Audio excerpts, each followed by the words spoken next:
Hello friends, it's Charlene with Charlene's Heartfelt Creations. I'd like to welcome you to my second mini-series on my channel. This mini-series is going to be me putting journals together from Christmasopoly. And so I've already cut the box down somewhat, and I've already cut down and cleaned up my board so the edges are nice and clean, and I've got the 4 different pieces. So I did cut this down ahead of time. We're going to go ahead and make 2 journals out of the box and 2 journals out of the board. So I'm going to start by actually cutting down my board. And I just want to let you know, during my videos, if I feel like it's just a very long drawn out segment, I will go ahead and speed up the video and add music, because I know that it's not always fun to watch somebody who's just going on and on and on with something, or sitting in silence while you're watching them create something. So I will try very hard to not leave you in silence, or me just completely rambling like I just did. So these boxes are approximately 20 inches long. And so I'm going to go ahead and cut this down. Now, I do have a pen somewhere. Okay, got my pen. Now, I don't mind sometimes going and just measuring it on the front so I can really see what my image is going to look like. But I get incredibly picky, so I'm just going to go ahead and do it from this side, so I can't be like, oh no, I'm going to overthink it now. So we're going to go to 10 inches on here. And I'm just going to make a couple of different markings so it'll be easy for me to line up. I have my razor blade that I got from Harbor Freight, and I love this thing. It's amazing. So I'm just going to go ahead and line up my markings with my ruler and just basically score it with this. Just a few times. Now I can go all the way through the box. I'm just trying to do it lightly so I don't rip any of the paper on the other side or snag my cardboard. I want to have a seamless cut so I'm not going to lose more of the box. And so I'm going to just go down the cut line.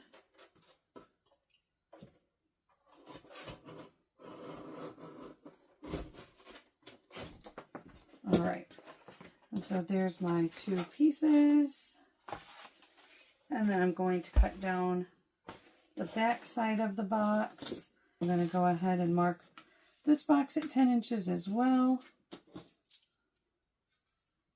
And so now I have enough here to do 2 journals, and I have enough here to do 2 more journals. So 4 journals total.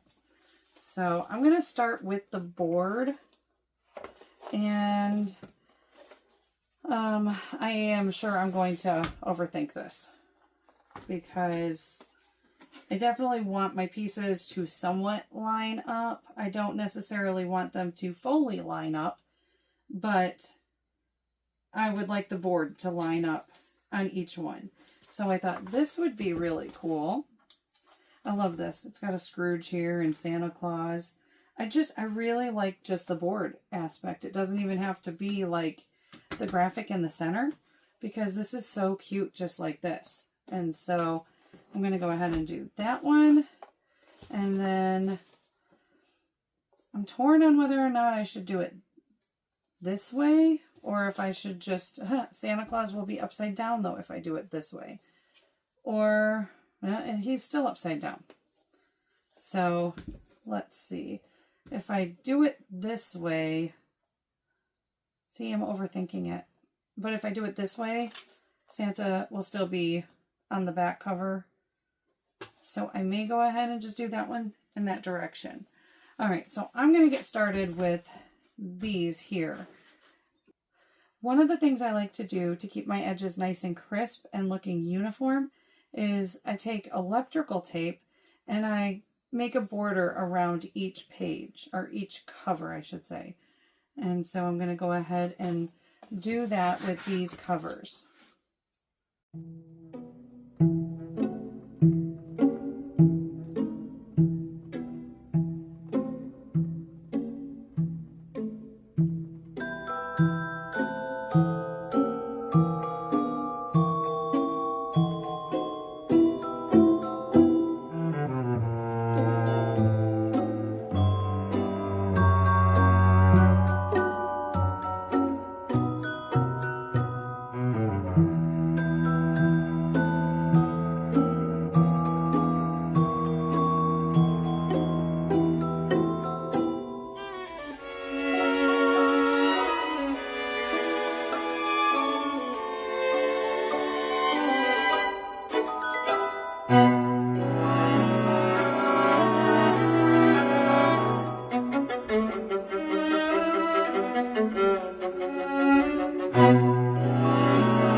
Okay, so I went ahead and did my covers that are lined in the electrical tape here.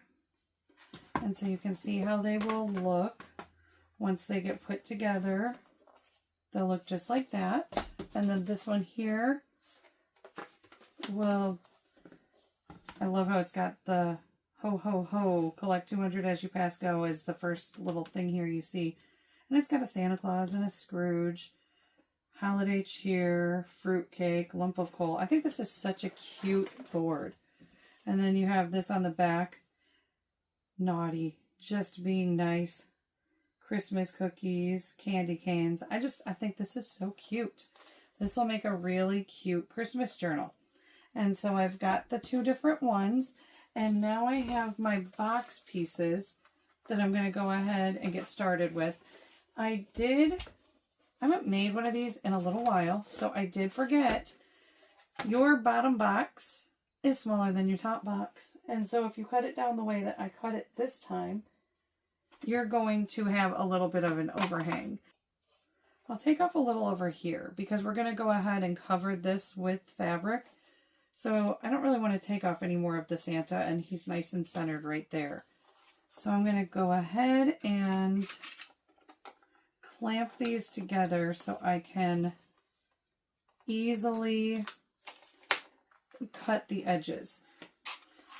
Okay, now that that's all cut down to be the same size for each one, we're going to go ahead and do the same thing we did on the other ones and use the electrical tape to outline our covers.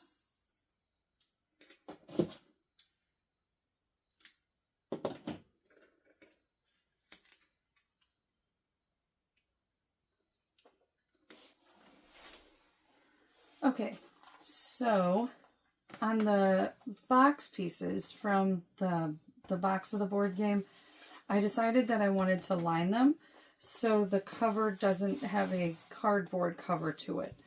And so I'm just going to go ahead and cut down my papers to fit this, which is what I already did. And I'm going to go ahead and attach this.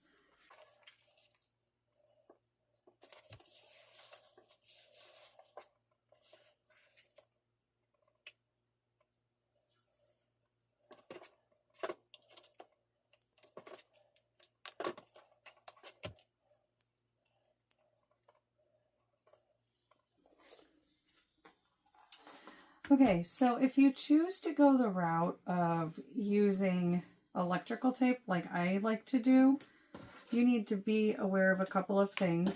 You can peel it back. You just have to be very gentle while peeling it back.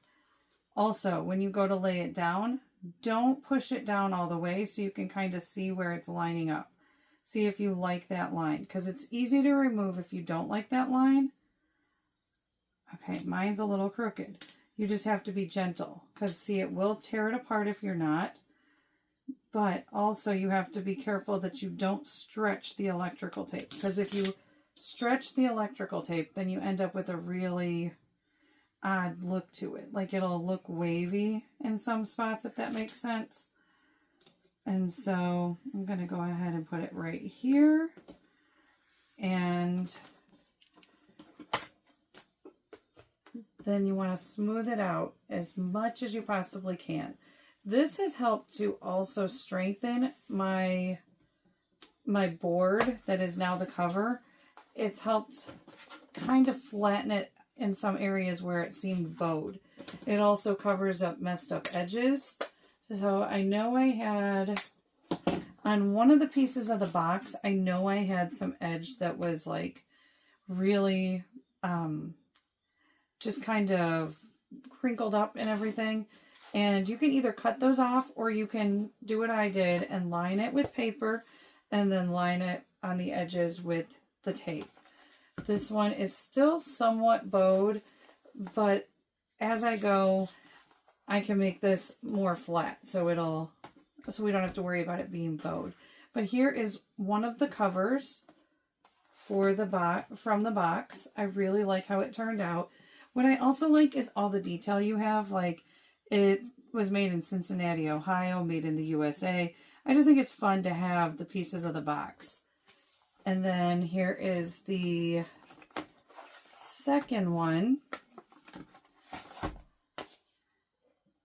with Santa on the cover. And then I did old-timey Santas on the inside. I thought that was really cute. And then it's got the directions for the game and everything. Right here is where the corner was a little messed up. I'm also going to put book corners on these once I'm closer to being done. Then here is one of the board game covers. So we've got the cute board game, the blue inside covers, and then there's the back cover. And then here is another one of the covers with a cute little peekaboo Santa on the back side. All right, so we're going to go ahead and attach a piece of the spine. I like to make my spines about 2 inches wide. And we're going to line our spine up with this. Need to cut it down just a little bit more. And then we're going to go ahead and attach all of this here. And I like to use packing tape when I attach my spine. And so I will just take very nice long strips of this. Let me get those out of the way. And I'll just tape it right to my table a lot of times, so I can try to get the most straight tape as possible. I want my tape to not have bubbles and crinkles in it. And so there's one side, and I like to wrap it around it. I like to make sure that there's a little give before the tape is completely adhered down. Next, we're going to do the other side, and I will reinforce this once I've got it all taped together.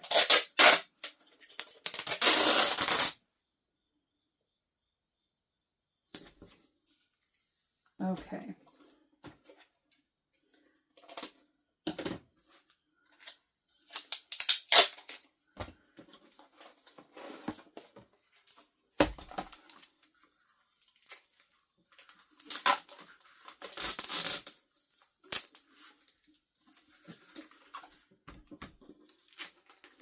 All right, so here is, it's kind of like a binder almost, the kind of shape that we've got out of it. And so I'm going to go ahead and reinforce the inside, because we don't want our cover coming undone once we start working in our journal. All right.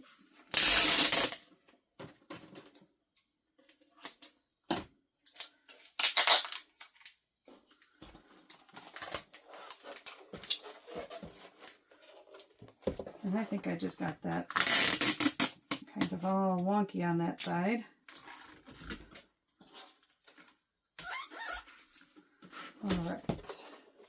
So that's a nice, strong, sturdy cover. I'm going to do this back cover now. Okay, so next we're going to go ahead and figure out fabric.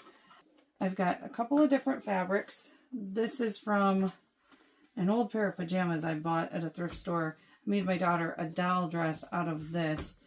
It was only 99 cents and I couldn't pass it up because I loved this pattern. But then I also have a couple of different fabric pieces I picked up at the Dollar Tree last year. I'm not sure. That one's not going to work. And then I do have buffalo check.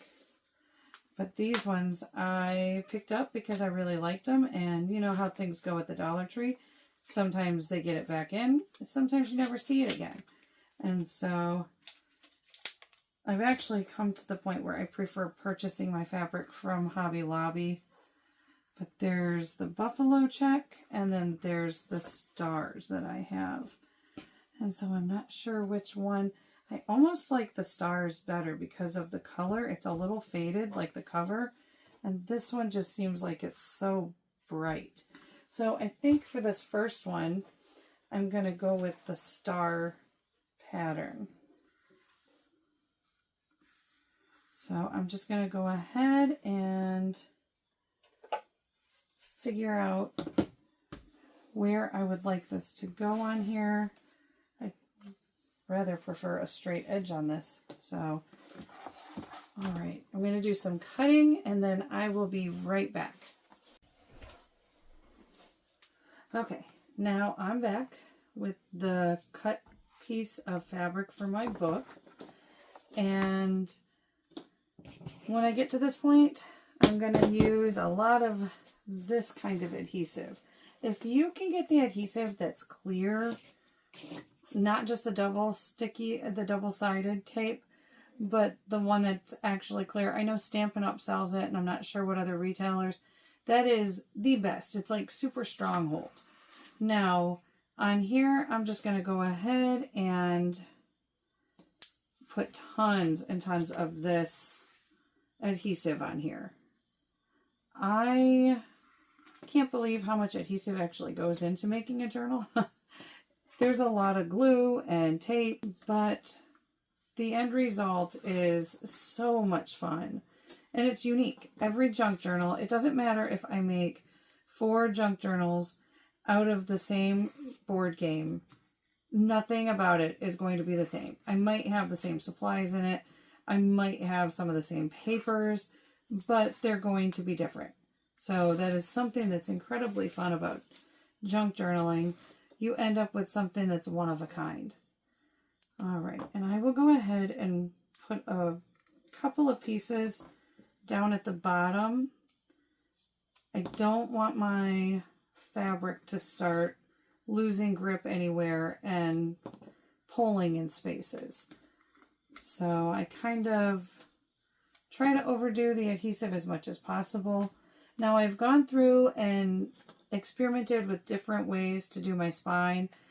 I used hot glue. I did not like the hot glue. It like hardened the fabric. I also wasn't a huge fan of Mod Podge because it hardens the fabric. I don't know, for me, there's something about the fabric still being soft and feeling like fabric. I don't mind that. I know a lot of people who do junk journals just kind of put Mod Podge all over it. I also do not like to have to wait for dry time. I like it to be fully dry so I can immediately work in my journal or add pages right away. And so you're going to take this fabric here, and I did not do any adhesive on the outer edge yet. We will get to that. So I'm going to line it up as best as I can.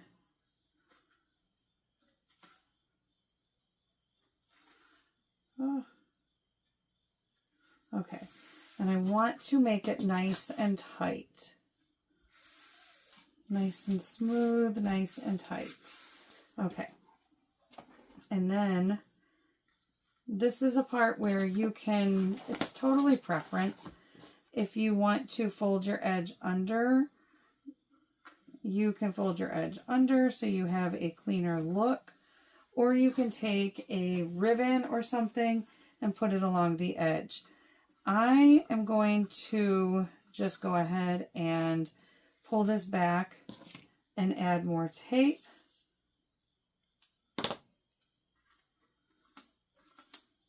Another thing about using hot glue on stuff like this, you can actually bubble up the board game if you use things like hot glue. So you have to be careful about some of the adhesives that you use in this.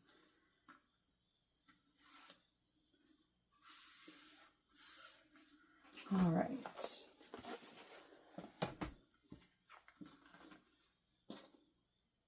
And I don't ever measure my fabric. I just kind of line things up and cut and hope for the best, I guess. More than anything, I lay down my piece of cardboard that I'm using for spines and see if it's the right width. I want it to overlap the spine just a little bit.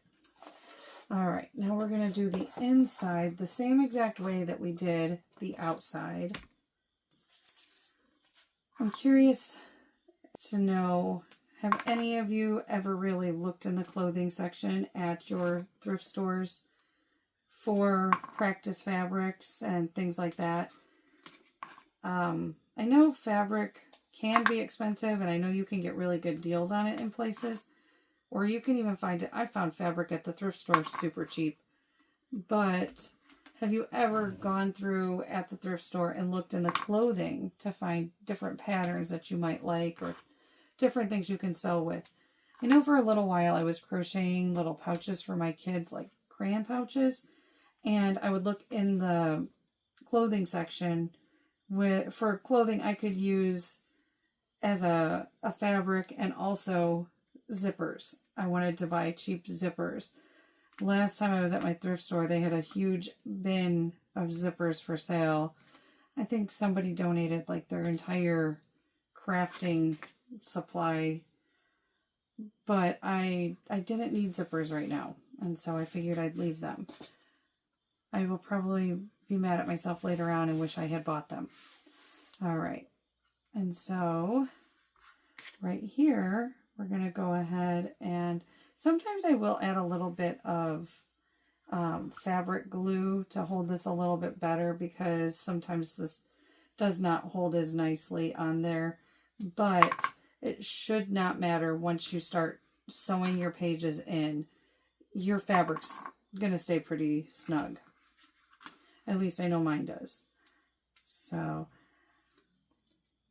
But this, I found this fabric at the thrift store years ago, and they were a really large pair of pajamas, and I thought, oh, I can get a lot out of that. So I bought the shirt. I found the shirt and the pants in different locations at the store, and I bought both the shirt and the pants. And I've used it for a lot of projects. What have you made with fabrics like that you found? Just old clothes that you found at the thrift store. I should show you the dress that I made one day.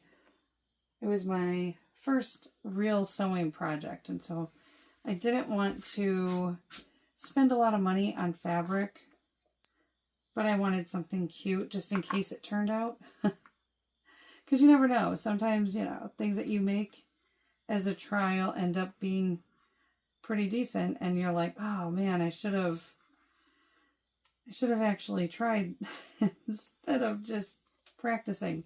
And so I made a cute little like 50 styles dress for one of her dolls. I think I found the white because I did the skirt for the dress in the stars, but I did the white portion at the top in fabric I believe I found at the thrift store. I also like to buy tablecloths and curtains, because if you find really nice ones, that's a huge piece of fabric that you can use for journals, for all kinds of things. But like the really pretty lace, oh, I love using that in my journal. You can cut that and then have like, you can do the edge of a page with the lace, or you can put it on the spine if you wanted. So many things you can do with that kind of stuff. All right, so we're almost done putting together our fabric spine here. There we go.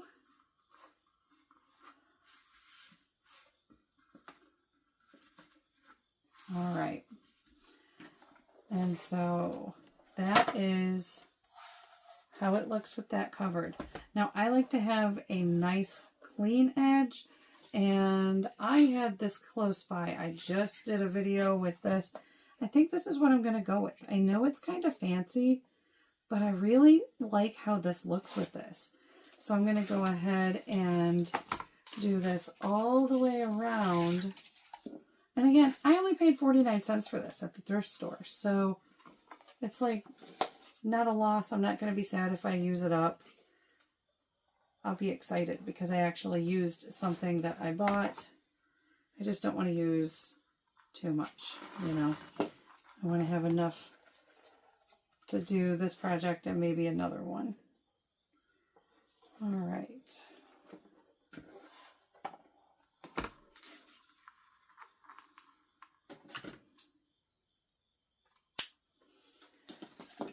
So I'm going to go ahead and attach this the same way that I attached the fabric. I just want to make sure that I line it up in this exact location I want it. I think I'm going to do the pearls right at the edge because I really like how that looks. It's not too far over on the fabric, but it's far enough that you still get a lot of the cover. All right.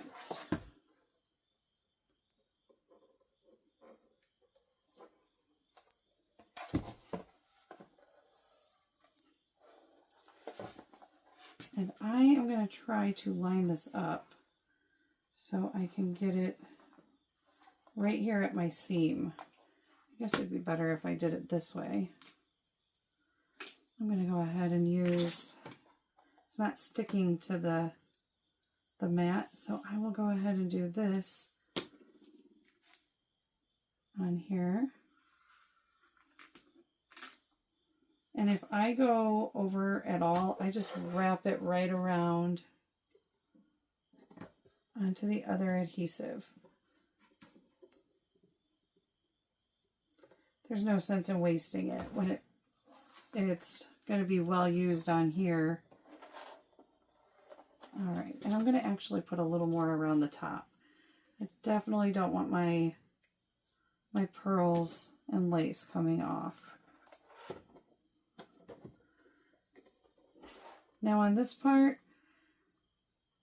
you could use a different adhesive. I've had to use fabric adhesives at times just because sometimes different fabrics will not hold this tape. But then we can have this all lined up. Let's see.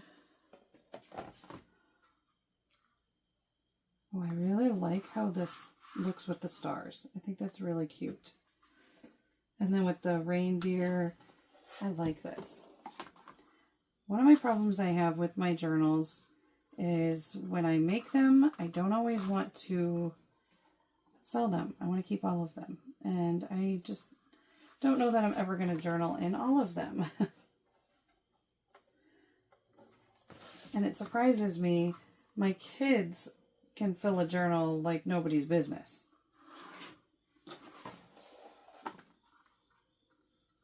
All right, let's cut right there. And I'll save that for something else. Look how pretty that is. I love that lace with the pearls in it. Okay.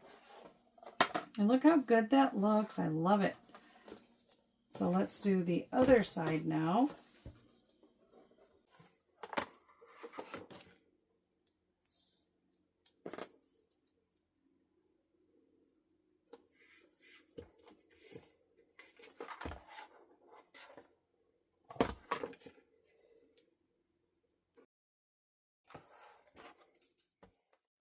So, how many of you think you're going to try to make a journal out of a board game after seeing it done on this video?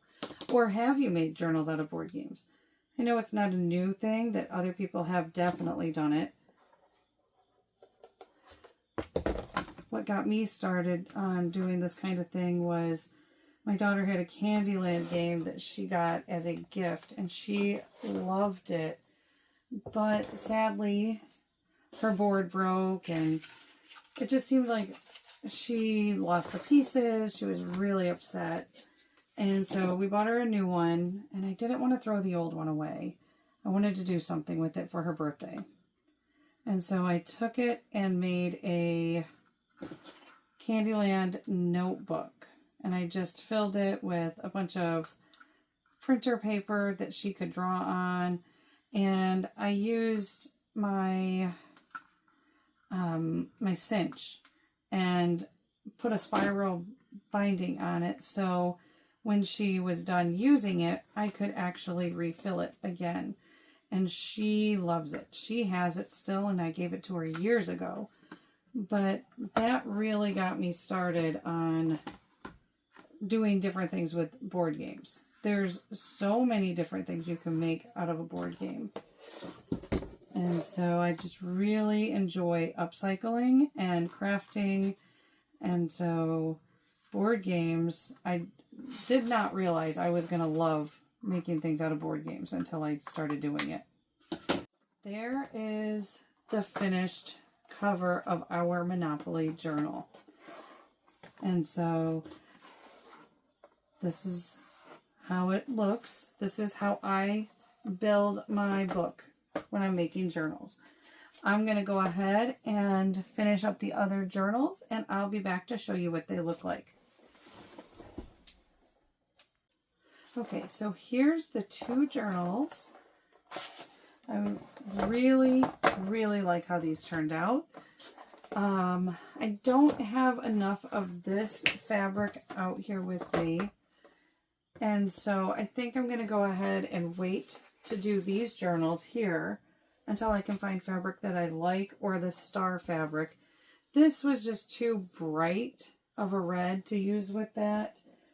And so, and then I'm so excited I got to use one of my items from, I mean, this is from a haul video. My board game is, but this is from a haul video.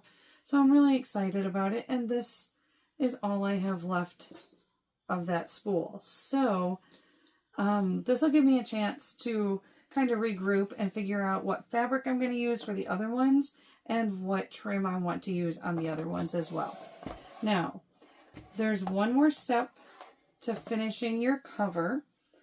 We're going to go ahead and sew the pages in the next video, but I like to add book corners to my covers.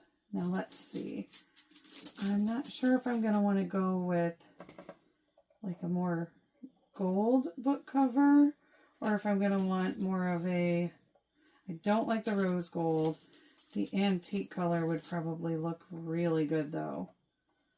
So there's the antique one, or we've got silver. I don't know. I think I like the antique one though. I also have more of them. This always makes your journal look just so finished, you know. These ones are massive. Let's see if these will fit better. Oh, I think that's going to be way big. Okay, we'll skip those ones. I just ordered a huge multi-pack. I ordered these, but then I wanted this multi-pack that I found on Amazon because I wanted the different sizes, because I will make books. I'll make journals out of smaller books and out of different materials that are different thicknesses, and I just really like having the different book corners. Okay, these are the same size, I believe, as the ones that are over here. I'm gonna use, I want the antique ones. All right. And then I'm going to get my pliers. Oh, sorry. I did not mean to move that. I'm going to get my pliers and open these up just a little bit. And hope that they fit better. All right, let's see. Almost there. And then I will add a little bit of glue with these just to give it an extra hold and not just clamp it on there. Because I feel like that it just doesn't hold as well if all you do is clamp it. All right, so what do we think? That one, or I've got the gold one. Let's see. I'm not sure yet.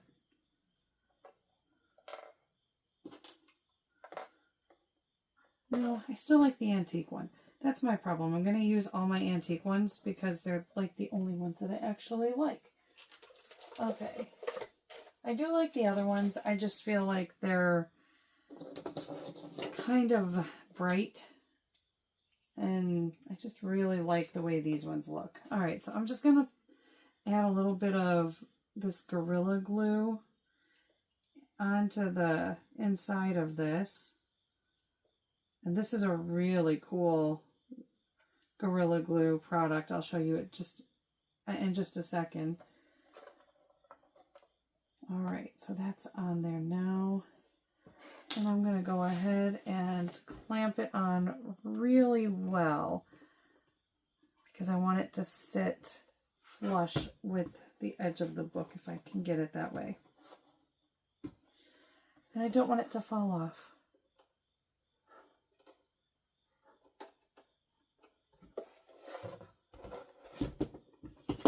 So this Gorilla Glue I use on a lot of my wood projects. And it's amazing. It's got a little built-in brush. And so you have the screw top right here with the nozzle. And then you have like, it looks like a little nail polish brush. And so this works amazing for my wood crafts. It just makes it so easy. I'm good at gluing my fingers together and gluing my fingers to my projects. So it's nice to have the little brush like that.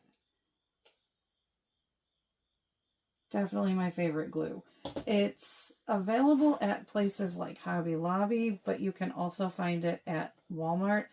I think Walmart is probably the best price on this glue. But definitely a good find when you need to have a good hold and something that you're less likely to glue your fingers together with.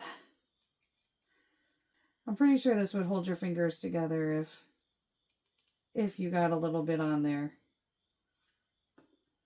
Let's see, how much glue is in there? Not much. Let me try a little more.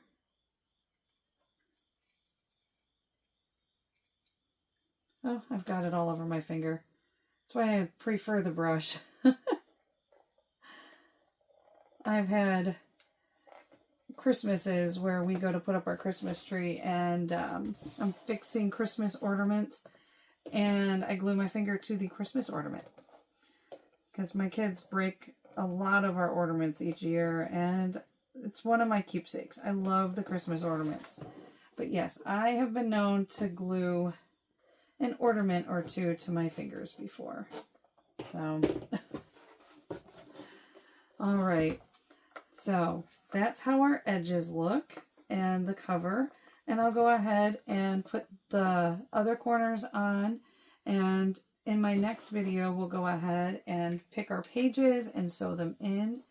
And I'll show you how I like to trim mine down because I don't pre-trim all my pages.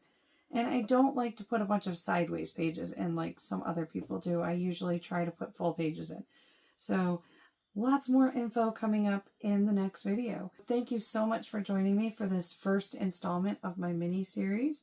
I hope you enjoyed it and I can't wait to finish these journals with you. Thanks for watching. Bye.